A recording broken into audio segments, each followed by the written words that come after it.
Brahmanath O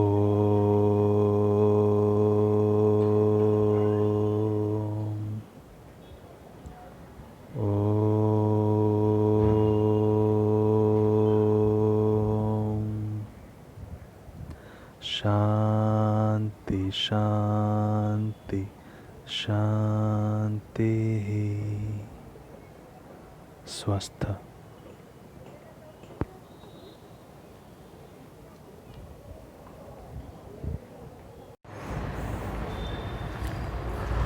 Hello students, in the previous class we discussed about the regulation of the breathing, in which we discussed three types of regulation.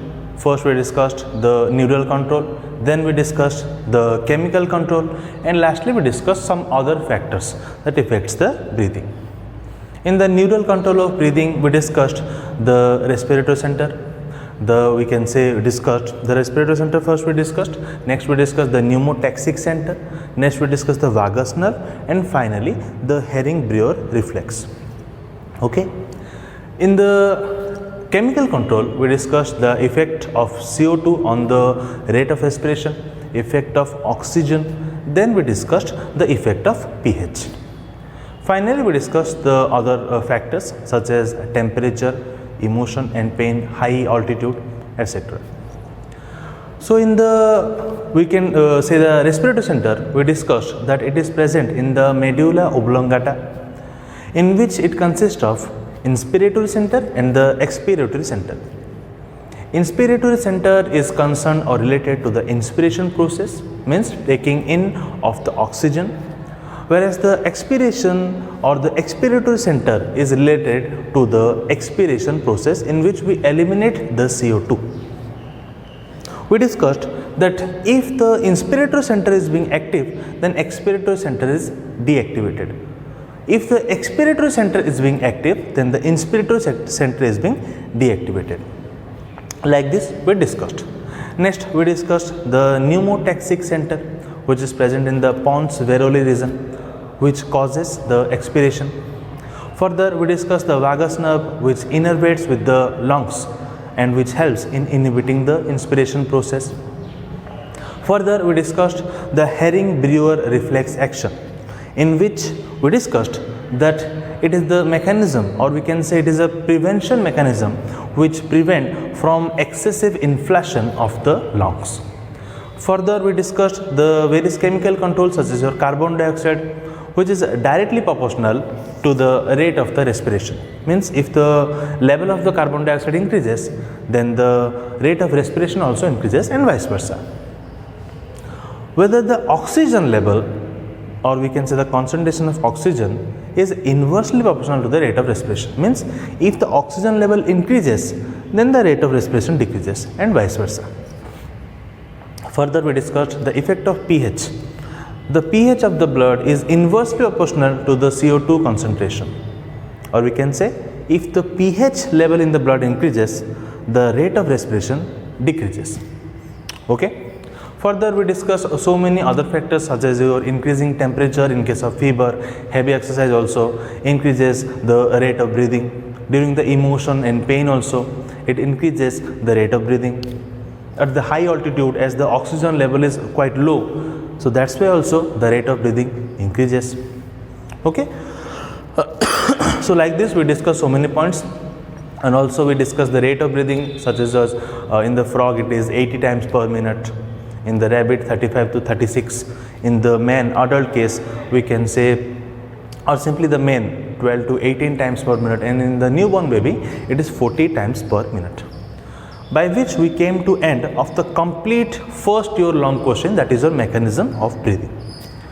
Today students will discuss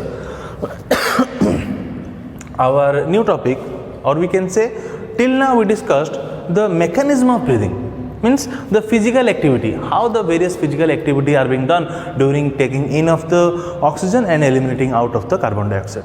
Now we'll discuss how the exchange of the gases takes place in the tissue level, okay, in the lungs and the tissue level. So today we'll discuss the gases exchange in the lungs. Okay. So your first point, The taking in of the oxygen and releasing of the carbon dioxide by the blood of the alveolar capillary is known as the external respiration. Okay, let's write the first point.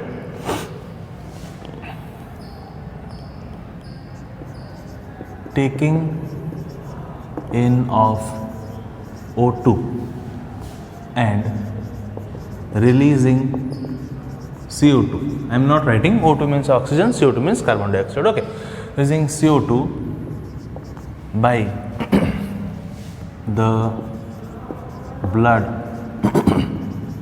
of the alveolar capillaries is known as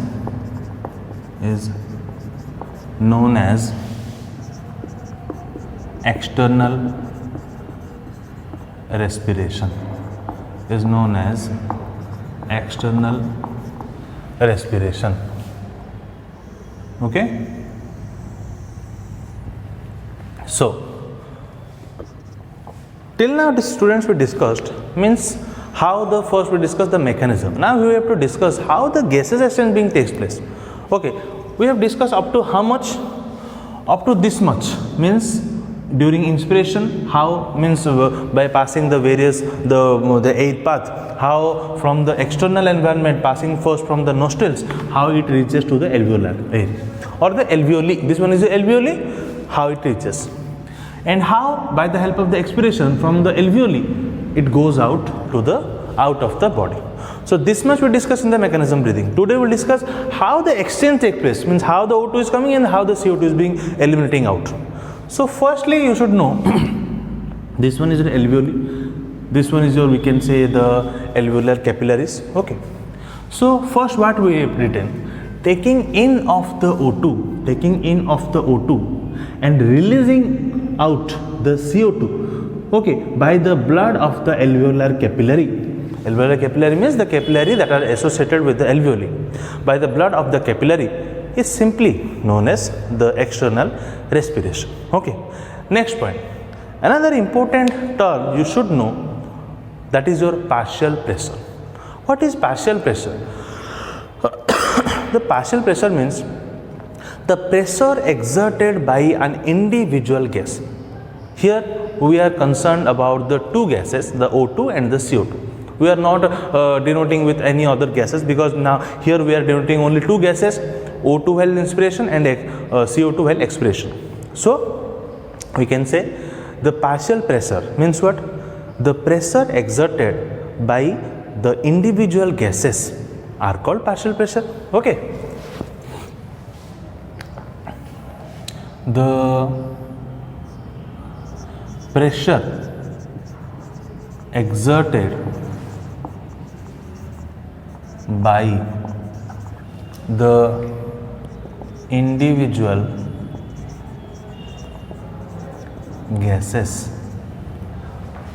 gases are called, or we can say pressure exerted by the individual gases is called the partial pressure, is called the partial pressure. Okay, on the basis of the partial pressure only the exchange takes place. Next point, what happens in the lungs? Obviously the alveoli and the alveolar capillaries are present inside the lungs. In the lungs, the exchange of the gases takes place between the alveolar air and the blood capillaries, the alveolar air and the blood capillaries, depending on the concentration, or we can say depending on the concentration gradient. So we can write our next point. In the lungs, the exchange of gases takes place in between the alveolar air. Okay, alveolar air means the air that is present inside the alveoli. Alveolar air and the blood capillary that are associated with the alveoli. Place in between the alveolar air and the blood capillaries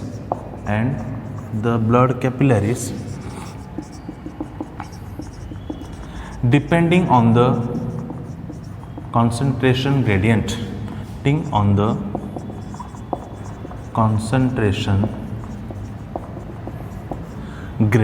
How?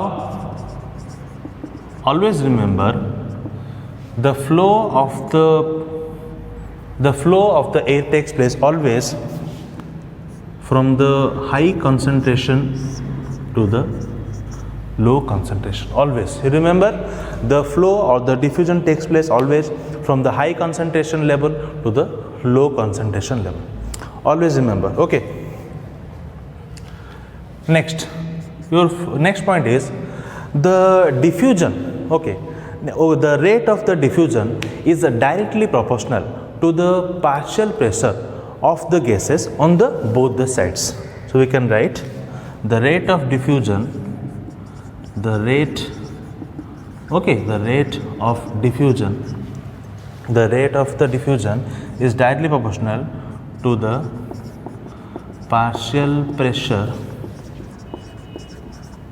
on both the sides. Okay, this one is your formula.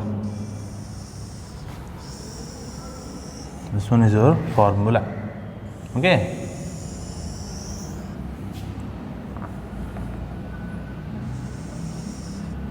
means the rate of diffusion which takes place that depends on the partial pressure on the both sides. Means what? See, I am telling you what I have told you. The exchange takes place always, means in the case of the lungs, in the alveolar air and the blood capillaries. So how the exchange takes place? On the basis of the concentration gradient. Suppose we are discussing about the oxygen level. Suppose in the alveolar air, suppose the oxygen level is high. In the blood capillary, the oxygen level is low. You only tell me in which direction the diffusion will take place. Tell me, I am giving you 2 seconds. Yes, the flow of oxygen will always takes place from the high concentration gradient to low concentration gradient. That is why the oxygen comes in. Okay, how the carbon dioxide is eliminated? I will tell in detail, don't worry, I am telling overally now. What happens? How in the carbon dioxide goes out? The carbon dioxide level in the blood capillary is high. Okay, is high. Whereas in the alveolar air, the carbon dioxide, we can say concentration gradient is low. That is why the carbon dioxide is eliminated, or the direction of the carbon dioxide is from high concentration area to low concentration area. That is why it depends upon the partial pressure, and that concentration gradient or nothing but it is called the partial pressure, means the pressure exerted by the gas. Suppose for example, here the partial pressure, suppose I am telling you, here it is the partial pressure 40, suppose here the partial pressure is 100, obviously the direction will be 100 to 40. Suppose here the partial pressure is 50, here the partial pressure is 30, suppose I am telling, so the direction will be from 50 to 30. Okay, understood? That is why it is being written in the formula. The rate of diffusion is directly proportional to the partial pressure on both the sides, not only one side. Okay. So, and the diffusion always is being done from the high concentration area, gradient area, to the low concentration gradient area. Okay, students. So, what we have discussed now. So, first we are discussing in the lungs, then we will discuss in the tissue level. The taking in of the oxygen, releasing CO2, okay, by the blood of the alveolar capillaries is known as external respiration. Obviously, partial pressure is very important. That is why the pressure exerted by the individual gas, okay, is called the partial pressure. In the lungs, what happens? The exchange of gases takes place in between the alveolar air and the blood capillaries, depending on the concentration gradient. Okay, always the direction is from high concentration gradient to low concentration gradient, and the formula is the rate of diffusion is directly proportional to the partial pressure on both the sides. Okay students, please note down.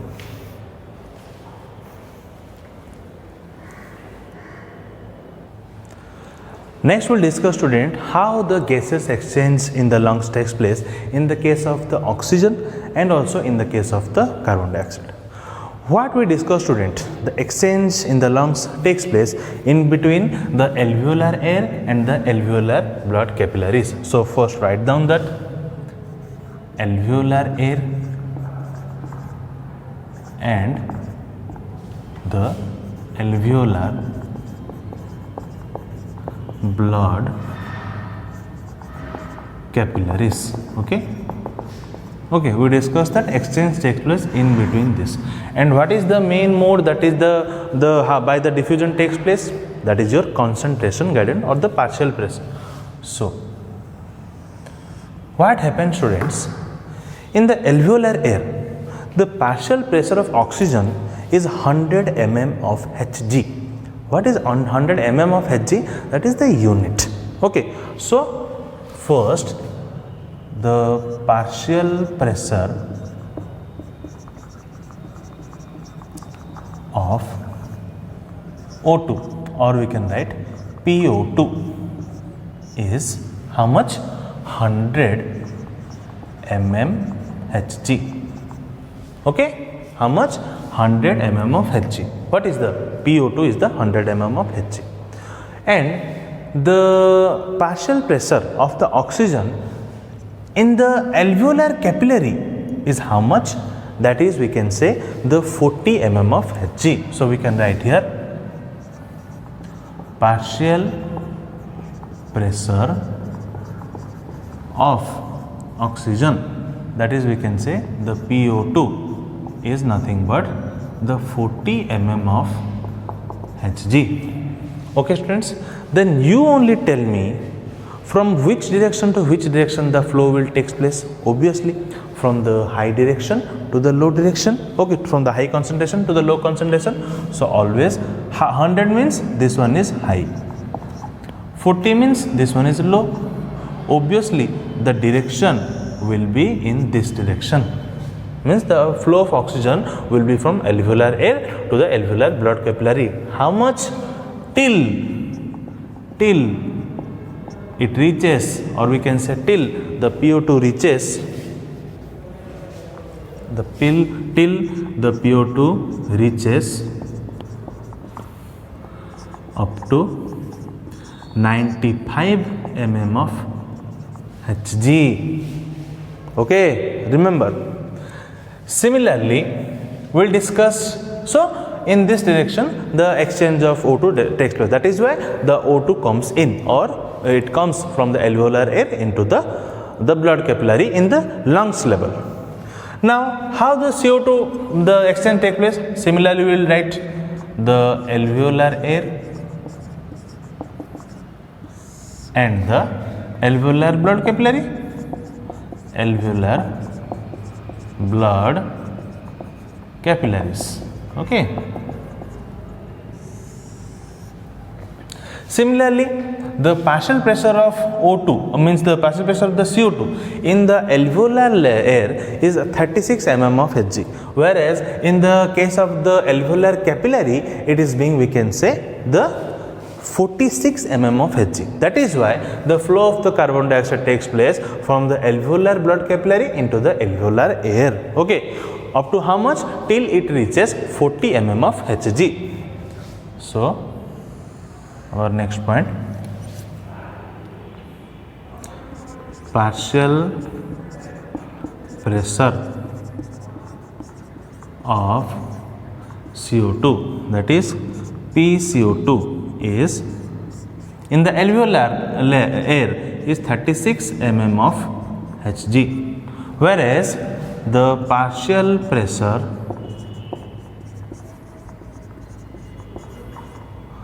of CO2, that is, we can say PCO2 in alveolar blood capillary is 46 mm of Hg. Obviously, which one high, which one low? This one is high and this one is low. So the direction is in this direction. Means the flow of CO2 is from the alveolar blood capillary to the alveolar air. Okay, students. That is why up to how much?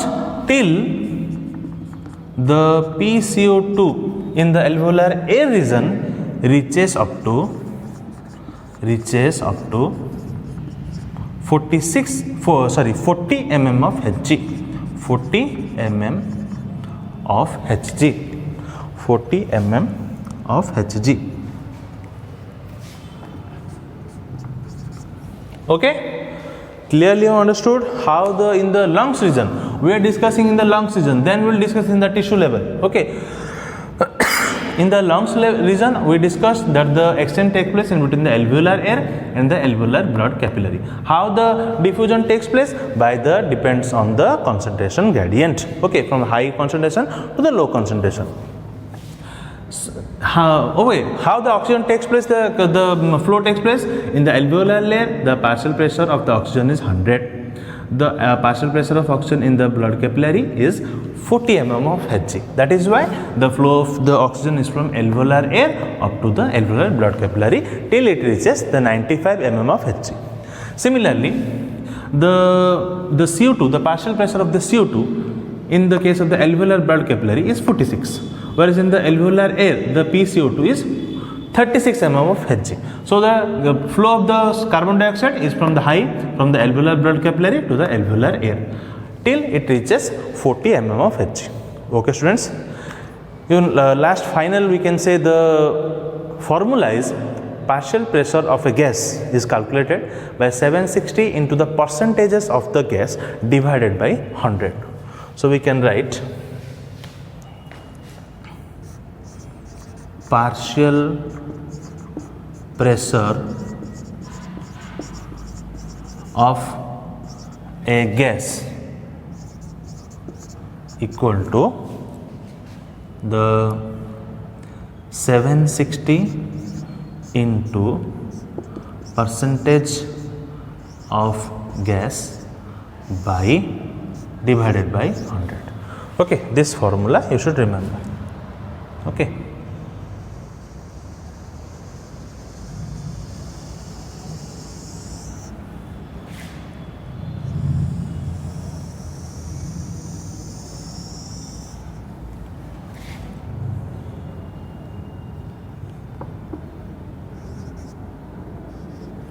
Okay, students. So lastly, what I have told the formula, how the partial pressure of a gas is being calculated. The partial pressure of a gas is calculated by 760 into the percentage of the gas divided by 100. Okay, divided by partial pressure of gas is equal to 760 into percentage of gas divided by 100. So like this, the gaseous exchange takes place in the lungs level. Okay, please note down.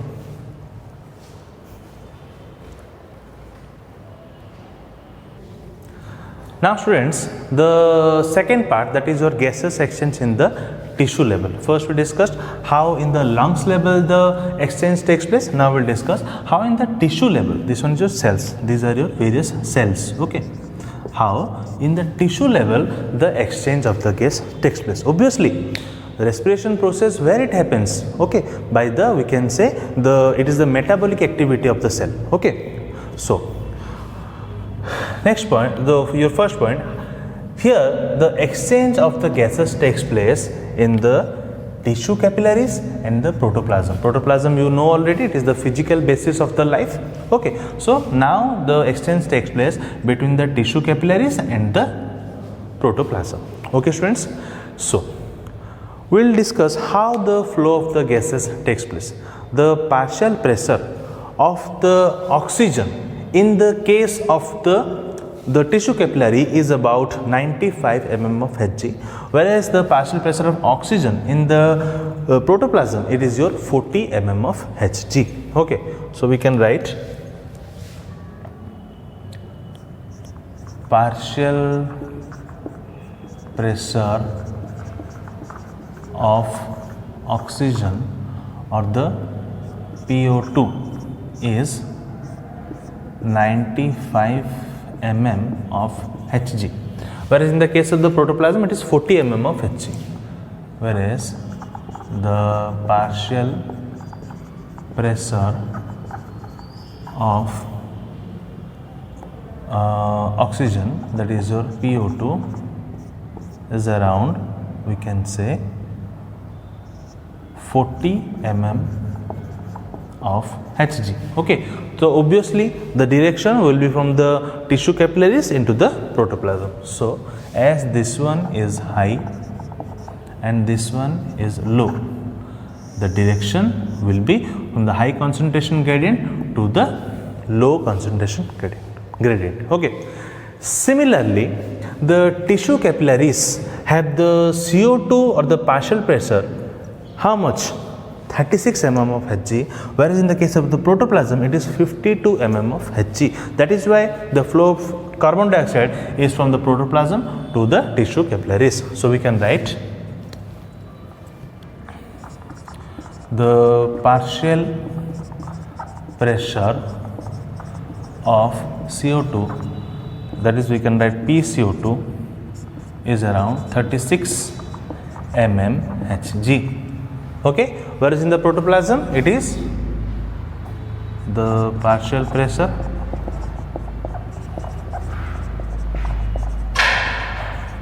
of CO2, that is the PCO2, is around 52 mm Hg. Obviously, if it is having the 52 mm of Hg, the partial pressure of the carbon dioxide, and in the tissue capillary it is having the 36 mm of Hg, and obviously the direction will be from the high concentration gradient to low concentration. In this, the high concentration gradient is the protoplasm level, and the tissue capillary is your having the low concentration gradient of the CO2. That is why the direction of the carbon dioxide takes place from the protoplasm to the tissue capillary. So in this way, the gaseous exchange, or we can say the O2 comes in and CO2 goes out. Okay. Overall, I am telling you once more, that the inspiration in the alveolar air, the oxygen comes. As the partial pressure of the oxygen is high in the case of the alveolar air as compared to the alveolar blood capillary, the flow of the diffusion of the oxygen takes place from the alveolar air into the alveolar blood capillary. Okay. Further, what happens? The blood from the heart is being flown into the protoplasm level, or we can say the tissue or the cell, by which the oxygenated blood flows, and by the help of the respiration process, what happens? The byproduct comes out as the CO2. Okay, this deoxygenated blood goes to the heart and it pumps to the lungs for the purification by the help of the pulmonary artery. Okay, by which further process takes place? It is being oxygenated, it is being purified, then further it comes out to the heart, then heart pumps to the various the body organs. The cycle takes place. Okay, so the exchange takes place in two different levels, first in the lungs level, then in the tissue levels. Okay, so in the tissue level, what we discussed, the exchange takes place between the tissue capillary and the protoplasm, whereas the lungs, in the lungs level, the exchange takes place in the case of the alveolar air and the alveolar blood capillaries. Okay, so till now we discussed the gases exchange in the lungs case also and in the tissue case also. Okay, overall if we will say the path, so what we can say, how the oxygen comes in from the atmosphere, it comes to the alveoli, okay, then it comes to the blood, and then it enters into the tissue. Whereas in the case of the carbon dioxide, okay, from the tissue, as it is released as the byproduct of the respiration, then it goes to the blood, and then it comes to the alveoli, and it is being eliminated into the outer environment or the atmosphere. Okay, so till now we discussed completely about how the gaseous exchange is being taken place in the case of the lungs level and also in the case of the tissue level. Okay, please note down.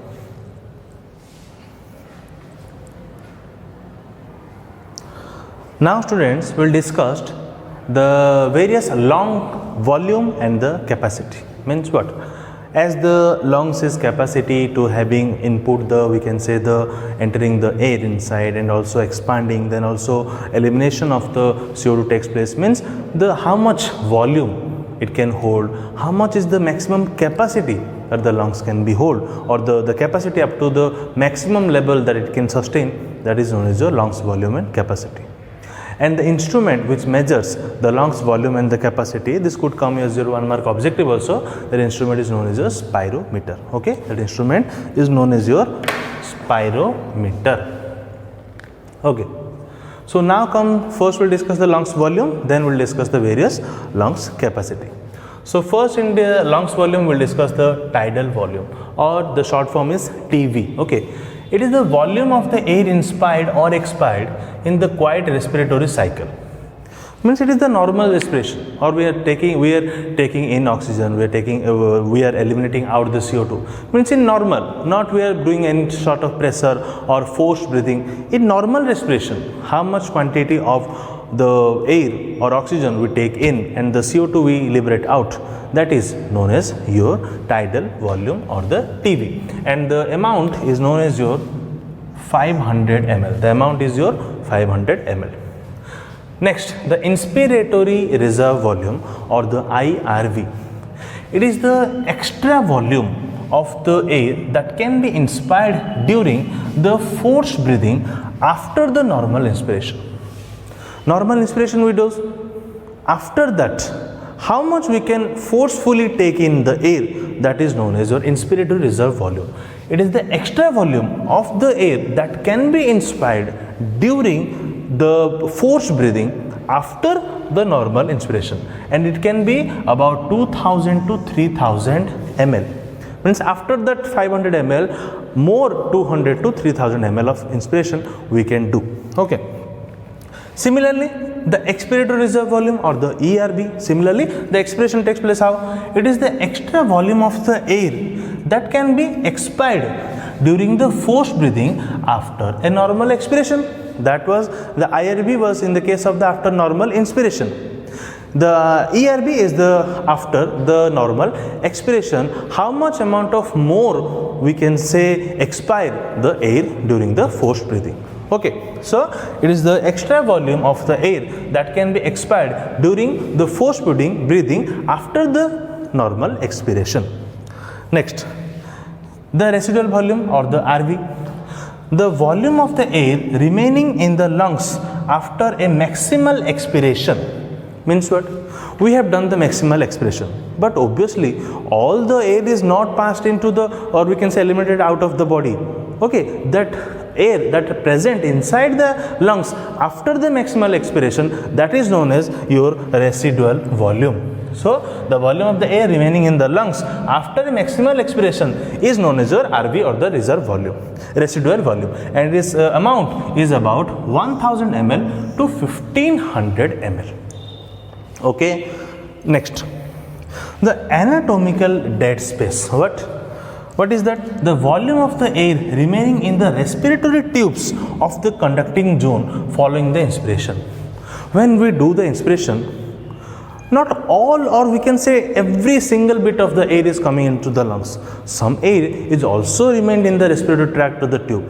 That remaining of the air inside the inside the respiratory tube is nothing but your anatomical dead space. The volume of the air remaining in the respiratory tubes of the conducting zone following the inspiration is known as your anatomical dead space, and its value is around 150 ml. Okay, so now we discussed the various lungs volume such as your tidal volume TV, the inspiratory reserve volume IRV, expiratory reserve volume ERV, residual volume .RV, and lastly we discussed the anatomical dead space. Okay, please note down.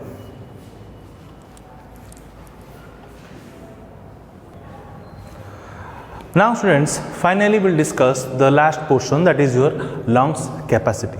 First we'll discuss the vital capacity, or we can say the VC. The maximum volume of the air that can be expired after a maximum inspiration. Okay, we have done the maximum inspiration. After that, what is the maximum amount of air that we can expire? That is nothing but your vital capacity or the VC. And VC, we can say TV, the tidal volume, inspiratory reserve volume, and the expiratory reserve volume. The addition of the tidal volume, inspiratory reserve volume, and the expiratory reserve volume, and it is about 3.5 to 4.5 liter. Okay. Next is your inspiratory capacity or the IC. The maximum volume of the air that can be inspired following by a normal tidal expiration. After a normal expiration, how much amount of more number of, we can say more amount of the air we can inspire, that is nothing but your inspiratory capacity or IC. Means the maximum volume of the air that can be inspired after a normal expiration, that is known as your, we can say, the inspiratory capacity or the IC. And IC also we can say it is the addition of the tidal volume plus the inspiratory reserve volume, and its amount is, or we can say volume is about 2.5 to 3 liter. Next is your functional residual capacity or FRC. What it is? It is the, we can say, the volume of the air, the volume of the air remaining in the lungs after a normal tidal expiration. When we do the normal expiration, not all the air from the lungs goes out. No, some air also remain inside the lungs. That air, or we can say that volume of air remaining in the lungs. So we can say the volume of the air remaining in the lungs after a normal tidal expiration is known as the functional residual capacity or FRC. And FRC is the addition of the ERV plus your RV. Okay. We will discuss in the volumes, the ERV and the RV. Lastly, the total lungs capacity or the TLC. Means it is the total volume of the air in both the lungs following the maximal inspiration. Means we are doing the inspiration, means the maximum up to how much we can do the inspiration, and after that the volume of the air remains in the both the lungs is nothing but your total lung capacity. So what we have written, the total volume of the air in both the lungs following a maximal inspiration is nothing but your total lung capacity or the TLC. And TLC, it is the addition of the VC, RV, VC plus RV, and its amount varies from 5 liter to 6 liter. Okay. So in the capacity we discussed the vital capacity VC, inspiratory capacity IC, functional residual capacity the FRC, total lung capacity, that is your TLC. So students, today we discussed the gaseous exchange in the lungs level and also the gaseous exchange in the tissue level. We discussed how the gaseous exchange takes place in the lungs level from the alveolar air, or we can say from the alveolar, between the alveolar air and the blood capillaries. Okay, depending on the concentration gradient. Always the flow of the air will be from the high concentration gradient to the low concentration gradient, or we can say the diffusion of the air can be from the higher concentration gradient to the lower concentration gradient. In that way, the O2 or the oxygen comes in and the CO2 is being eliminated. Next case, we discussed the exchange takes place in the tissue level, in between the tissue capillaries and also in between the protoplasm, which is the physical basis of the life. Also, we have discussed how the oxygen enters into the tissue. Now, the carbon dioxide is released, or we can say produced as a byproduct. Then how the carbon dioxide is also eliminated, depending on the same the concentration gradient. For always the direction of the, we can say, the diffusion takes place from the high concentration gradient to the low concentration gradient.